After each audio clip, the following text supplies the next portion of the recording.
Message आहे खानदेशी रहिवासी संघ खारघर नवी मुंबई आणि खानदेश विकास फाउंडेशन नवी मुंबई या संस्थांच्या वतीने आज स्नेहसंमेलनाचं या ठिकाणी आयोजन केलं गेलं होतं आणि त्या ठिकाणी सर्वांना कुटुंबासहित बोलवण्यात आलं होतं।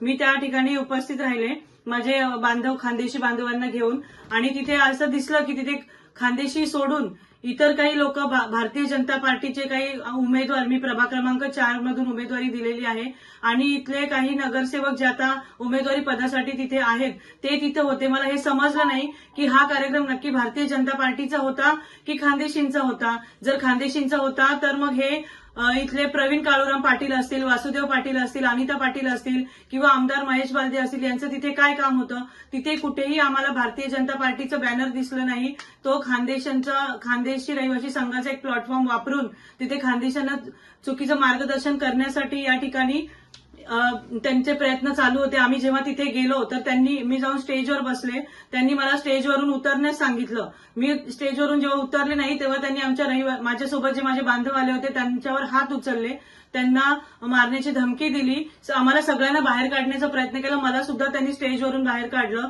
आणि मला एक गोष्ट इथे आवर्जून सांगायची आहे की आजपर्यंत तिथं जे स्टेजवर असणारे प्रवीण काळूराम पाटील, महेश बालदी जे आहेत त्यांनी आजपर्यंत खूप वेळा आम्हाला हे ऐकवलंय की जर तुम्हाला खारघर आणि पनवेल भागात जर खानदेशी आणि साप दिसला तर सगळ्यात आधी तुम्ही खानदेशींना मारलं पाहिजे, सापाला सोडून दिलं पाहिजे।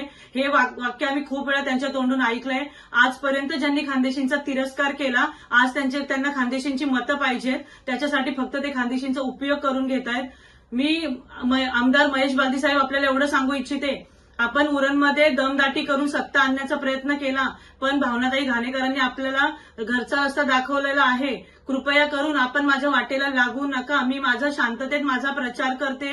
आम्ही कोणालाही कोणाबद्दल अपशब्द बोलत नाहीये। आम्ही आमच्या केलेल्या कामांचं फक्त लोकांपर्यंत पोहोचवण्याचा प्रयत्न करतोय आणि लोकांचा असलेला प्रतिसाद बघून तुमच्या पायाखालची वाळू सरकलीये।